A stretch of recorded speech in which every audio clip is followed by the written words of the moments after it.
신율의 뉴스 정면 승부 2부 시작합니다. 오늘 2부는 청년 가상 유세, 품격이 별로 없는 내용을 품격 있게 얘기를 하려고 노력하는 그런 순서라고 우리 청취자 여러분들께서 이해해 주시면 되겠습니다. 자, 오늘도 두 분 청년을 모셨습니다. 한 분씩 소개해 드리겠습니다. 국민의힘 송영훈 법률자문위원이십니다. 안녕하십니까? 네, 안녕하세요. 예, 그리고 휴먼앤데이터의 이은영 소장이십니다. 안녕하십니까? 네, 안녕하세요. 예, 이 소장님 진짜 오래간만에 뵀는데 네. 그동안 청년이 되셨어요? 그러니까요. 역제. 이야, 몰랐어요. 청년. 근데 이게요, 이 청년이 몇 살까지 청년이냐, 이게 왔다 갔다 하는데 제가 민주당의 청년 기준을 알아요. 오늘 아침 어떤 기자가 멘트를 따려고 서대문 갑인가가 청년 네. 특별 지역인데 거기에서 요번에 저게 갑자기 바뀌었대요. 공천 룰이 전당원 투표에서 이 권리당원 투표로 네네. 바뀌었다라고 얘기를 하면서 그 멘트 따려고 그러는데 그래서 내가 거기 그럼 몇 살까지 나갈 수 있어요? 그랬더니 45세까지가 청년이래요. 네. 저도 그러고 보니까 젊은 시절이 지나간 지 얼마 안 됐더라고요. 45살까지가 청년이면 예, 그렇죠. 뭐 와, 어쨌든 예. 어쨌든 그 윤석열 나이로 예. 치면은 47세. 그렇죠. 실제는. 실제는 47세. 근데 이은영 소장님이 그 좀 현 정권에 적극적으로 호응한다는 취지에서 네. 예, 그냥 요새는 그냥 그 윤석열 대통령 나이로 그냥 하시면 되는 겁니다. 그렇죠. 예. 네. 마치 우리가 주소를 도로명 주소를 사용하듯이요. 예. 자, 오늘 또 드릴 말씀이 많은데 이재명 대표 민주당 이재명 대표는 당연히 민주당 대표인 걸 다 아시니까. 근데 조국 혁신당 우리 조국 대표 두 분이 국회에서 만났어요. 어떻게 네. 보십니까? 거의 뭐 이제는 그 조국 혁신당이 종래에는 민주당의 위장 계열사였다가 이제는 공식적으로 뭐 제2 계열사로 들어오는 것 같은 그런 모양새가 됐어요. 오늘 사실 그 더불어민주연합 그 공동대표 두 사람을 만나고 또 지금 조국혁신당의 조국 대표를 같은 날 만났다는 거 아닙니까? 그러면은 마치 제1위성정당, 제2위성정당 이렇게 면담하는 것 같은 모양새가 됐어요. 그리고 같이 무슨 뭐 정권 심판을 위해 힘을 합치자는 그런 취지의 발언들도 오고 갔던데 그러면은 민주당은 지금 입시 비리로 2심까지 징역 2년 선고받은 조국 대표죠. 이제는 조국 대표가 그렇게 신당을 만들어서 정치하는 것 바람직하다고 용인하는 것인가 그런 생각이 들었습니다. 보면서. 어떻게 보세요? 조금 이재명 대표의 뉘앙스하고 조국 대표의 뉘앙스가 많이 달랐다는 느낌을 좀 받긴 받았거든요. 일단은 뭐 못 만날 이유는 없고요. 근데 이제 위장 계열사인지 그거는 좀 지켜봐야 되는데 지금 말씀하신 것처럼 그 위성 정당 원투로 해서 그렇게 같이 만난 것 같긴 해요. 근데 지금 겉으로는 그 못 만날 이유가 없고 또 그 현 정권을 심판하기 위해서 외연을 지금 넓혀놓은 상황이기 때문에 근데 그 안에도 지금 속내 경쟁 구도가 좀 있을 수 있거든요. 특히 이제 지금 쟁점 사항으로 아직은 부각이 안 됐는데 지역에 후보를 낼 거냐 말 거냐. 근데 지금 그 조국 혁신당이 그 민주당의 컷오프 된 사람들을 지금 영입하고 있다라는 그런 이야기가 솔솔 흘러나오고 있어요. 근데 원래 조국 혁신당은 그거 지역은 안 내보낸다고 그랬거든요. 그래서 오늘도 그런 뉘앙스인 것 같은데. 네, 그래서 그게 가장 좀 중요한 쟁점이 앞으로 될 수 있고 이게 커지다 보면 지금 민주당 지지층에서는 조국 혁신당에 대해서 좀 우호적인 생각을 갖고 있었는데 그렇게 되면은 이제 좀 뭐랄까 경쟁이 격화될 수 있다. 그래서 좀 굉장히 중요하게 지켜봐야 될 상황인 것 같아요. 근데요, 지금 이은영 소장이 이런 말씀을 하셨는데 어떻게 보세요? 그 조국 혁신당이라는 정당이 민주당의 위성정당 안에 이렇게 포함이 될까요? 그러니까 공식적으로는 당연히 포함이 안 될 건데요. 그런데 사실은 어차피 민주당 지지층이 건너가서 표를 찍지 않겠습니까? 그런 부분들을 염두에 두고 이재명 대표도 오늘 같은 날 만났다고 보여져요. 사실은 더불어민주연합하고 조국혁신당을 각각 다른 날 면담할 수 있거든요. 어제 월요일도 있었고 사실 하려고 들면 얼마든지 날짜에 분리할 수 있었는데 굳이 같은 날 만난 걸 보면은 저는 그런 부분도 좀 염두에 두고 있지 않나.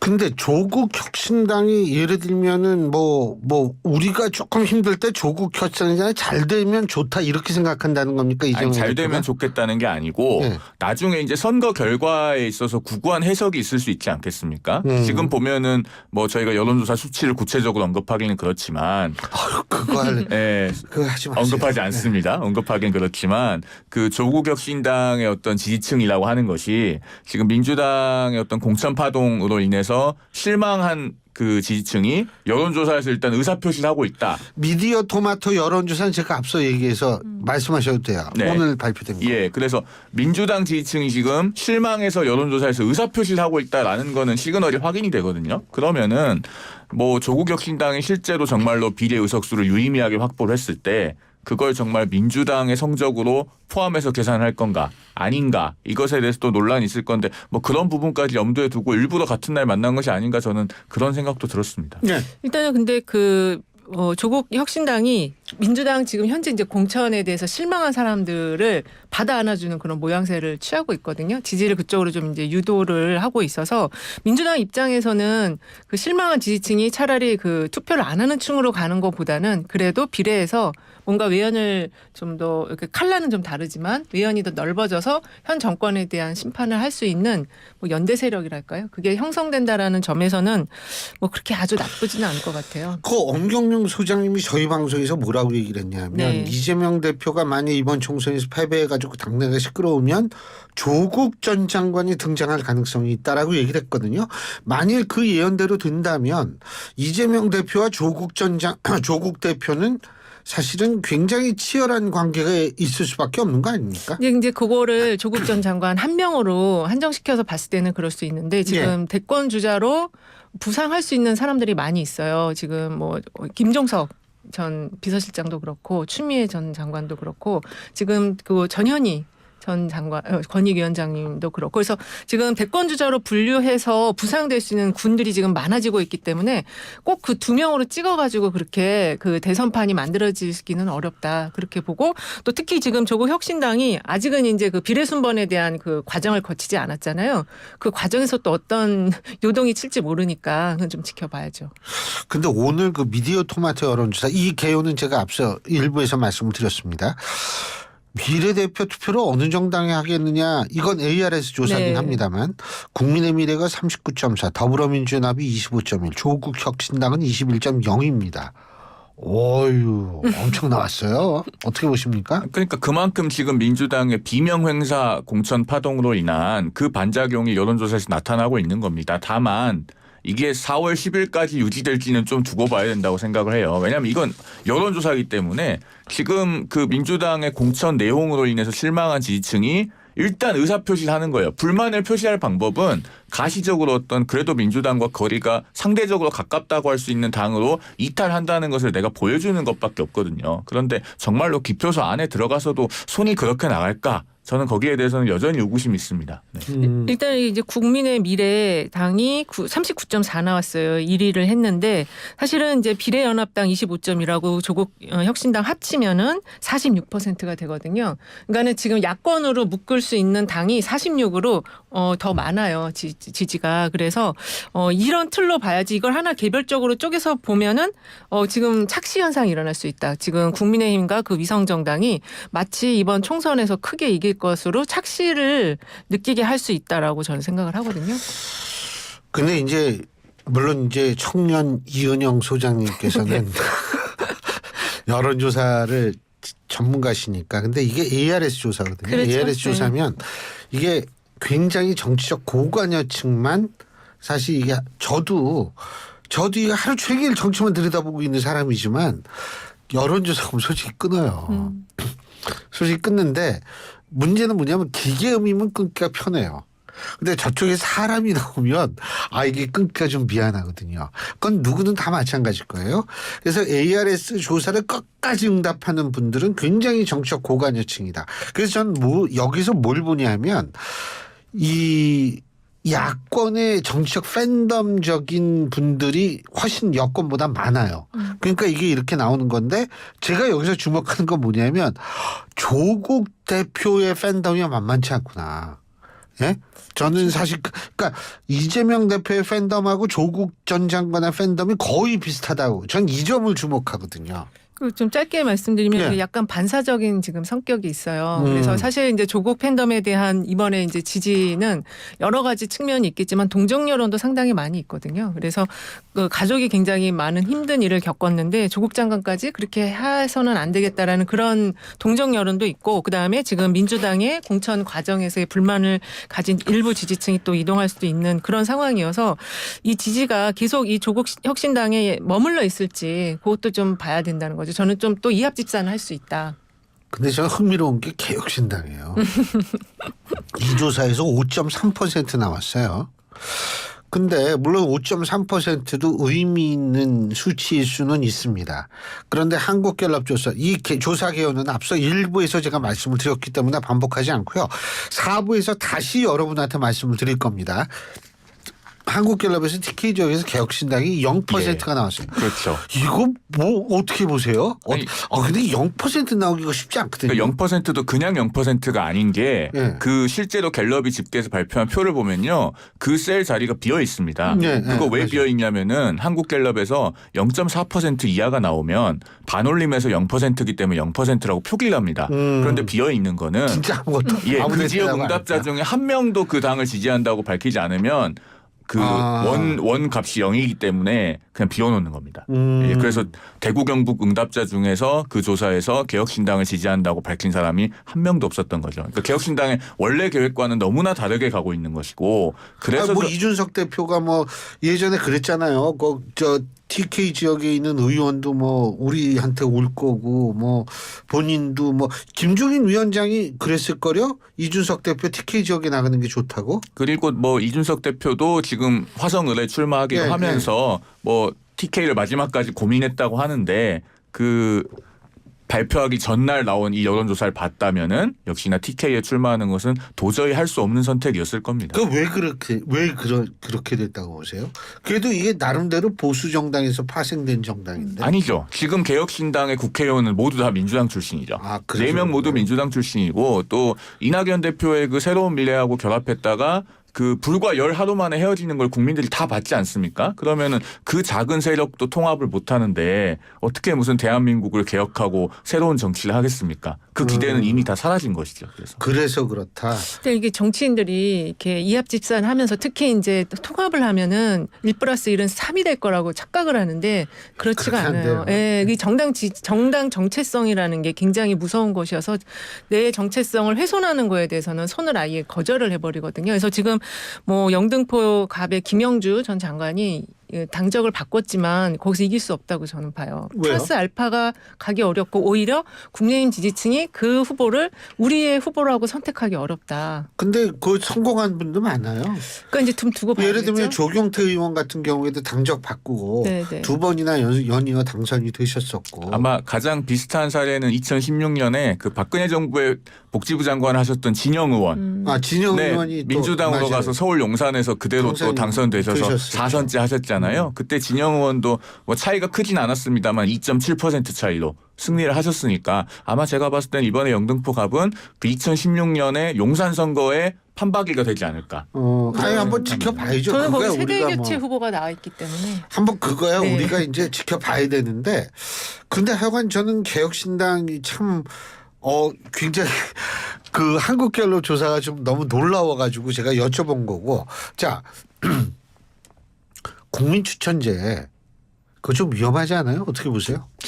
위험하진 않을 거예요. 왜냐면은 이게 검증에서 또 큰 거 터지면 이거 좀 그렇지 않나요? 어떻게 아니 보세요? 어차피 결국에는 그 필요한 서류들은 다 내야 될 거니까요. 검증은 철저하게 할 것 같고, 그 기존에 이제 국민의힘 계열 정당이 강남에서 해왔던 어떤 공천의 스탠다드가 있거든요. 그러니까 다소 대중성은 부족하더라도 국가와 사회를 위해서 꼭 국회에 들어가야 된다고 생각하는 분들을 그동안에 강남에서 많이 공천해왔습니다. 예를 들면은 KDI 연구원 출신인 그 이해운 전 의원, 뭐 윤희숙 전 의원, 또 통계청장 출신의 유경준 의원, 또 북한에서 온 태영호 공사, 또 통상교섭본부장 출신의 김종훈 전 의원 이런 분들을 공천을 해왔기 때문에 제가 봤을 때는 그런 스탠더드를 유지를 한다면은 강남권 공천에서 아주 이상한 인물이 공천되는 그런 일은 없을 것이다라고 봅니다. 전문가 그룹 중에 나올 것이다. 대충 그러네요. 그죠?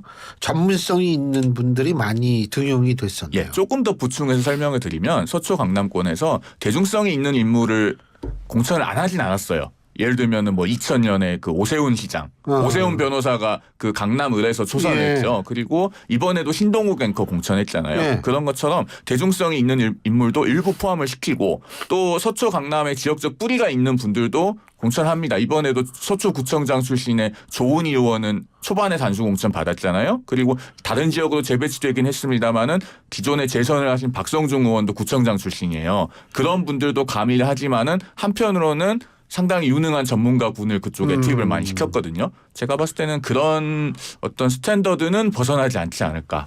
어떻게 보세요? 근데 국민 추천제? 어쨌든 이 국민 추천제가 진행되는 곳이 여당의 험지가 아닌 그 양지잖아요. 양지니까 추천을 하는 거죠. 그러니까 희한해요. 험지는 추천하면 안 돼요. 거기는. 그래서 어쨌든 근데 여기 이제 어떤 인물들이 갈 거냐 양지기 때문에 이제 기존에는 지금 대통령실에 참모들이 갈 거라고 예상을 했는데 이게 지금 그렇지 않은 방식이다 보니까 이게 이제 당에서의 결정인지 이것도 좀 관심사더라고요. 이게 어떻게 이 국민 추천제라는 거를 이 양지 지역에서 하는 것인지 보통은 이렇게 내리꽂는 형태를 취하잖아요. 바람을 일으키려고 그러는 거 아니겠어요? 근데 양지에서 그러려면은 조금 더 이 좀 전문가 그룹보다는 약간 셀럽형 인물들이 들어가야 바람이 일어나지 않을까. 그러니까 상당히 지금 이 그 국민의힘 쪽에서도 인물난을 겪고 있다라는 얘기죠. 이 총선 과정에서. 글쎄요. 약간 좀 생각이 다른 게 예. 사실은 지난번 4년 전 총선 때 태영호 공사를 강남갑에 공천한 게 대단히 파격적인 일이었어요. 총선을 졌기 때문에 그게 빛이 발했는데 사실은 굉장히 어떻게 보면 대한민국의 자신감을 보여준 상징적인 사건이거든요. 그런 것처럼 이제 강남권 공천을 운영을 하겠다는 보관이 있는 것 같아요. 제가 봤을 때는. 그러니까 사실은 강남 그 지역구가 국민의힘의 양지 중에 양지인 것은 뭐 누구도 부인할 수 없습니다. 약간 비례대표처럼 운영되고 있는 그런 측면도 있죠. 그래서 그 지역에서 일부 뭐 흡족하지 않게 생각하시는 분들도 있을 수는 있는데 그러나 어쨌든 그렇게 당선 가능성이 높은 곳에서 정말 국회에 들어가야 되는 새로운 인물을 발굴할 수 있는 또 좋은 기회가 되는 거죠. 그런 목적으로 활용을 하는 것 같고 이 국민 추천제 얘기는 뭐 하늘에서 뚝 떨어진 얘기는 아니고 벌써 정영환 공관위원장이 언급을 한 지가 일주일이 지났습니다. 처음 언급하기 시작한 것은 좀 된 이야기고. 아니 강남에서 태영 후보 지금 자신감을 보여준 공천 사례라고 그랬는데 과연 지역민들도 그렇게 생각하실지 좀 의문이고 지금 이 태영 후보가 구로로 또 가 있잖아요. 그래서 이게 어떻게 이렇게 원래 강남 쪽에 잘 2번 이상 안 주죠. 그렇죠. 쉽게 되는 강남은 원래 곳이기 때문에 그걸 그래서 이제 험지로 2번 이상 가는 2번 거예요? 연속하면은 2번 연속은 잘 안. 그러니까 지금 비례대표하고 비슷한 거예요. 그러니까 뭐 온탕 냉탕 왔다 갔다 하는 이런 공천이 좀 신기합니다. 어쨌든. 아니 근데 네. 그 TV 토론 네. 한동훈 위원장이 이재명 대표하고 TV 토론 하자 김어준 씨가 사회를 봐도 좋다. 어떻게 평가하십니까? 제2 이준석 같아요, 진짜. 막 이렇게 뭐랄까 그 발언이 톡톡 튀는 수준이 좀 현실적인 얘기를 해야 되고 그 토론을 하는 이유가 뭔지 본인 지금 출마도 하지 않는데 왜 지금 출마하는 후보와 이 토론을 해야 되는 건지 어떤 기준을 가지고 어떤 근거를 가지고 그런 말을 그리고 지금 공당의 그래도 비대위원장이잖아요. 근데 뭐 김어준까지 들먹이면서 그 토론을 해야 한다라고 하는 그런 논리적 근거가 아무것도 없어요. 그리고 어떤 주제로 할 건지.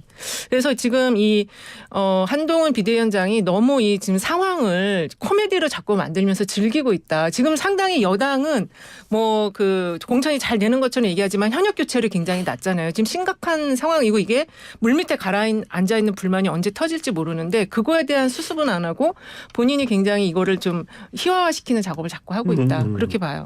예. 민주당은 공천에 대한 불만이 터질 대로 다 터졌는데 지금 국민의힘이 언제 터질지 모르는 상황이라고 지적을 하시니 조금 와닿지는 않습니다. 그 토론은요. 일단 방송사가 먼저 제안한 거잖아요. 그리고 한두 군데 방송사가 제안한 게 아니고 지금 제안한 방송사가 이미 5군데가 넘었습니다. 그리고 1당 2당 대표가 나와서 전반적인 전국 현안과 어떤 총선 공약과 이런 것들을 놓고 광범위한 토론을 하는 것은 국민의 알 권리를 위해서 필요한 일이죠.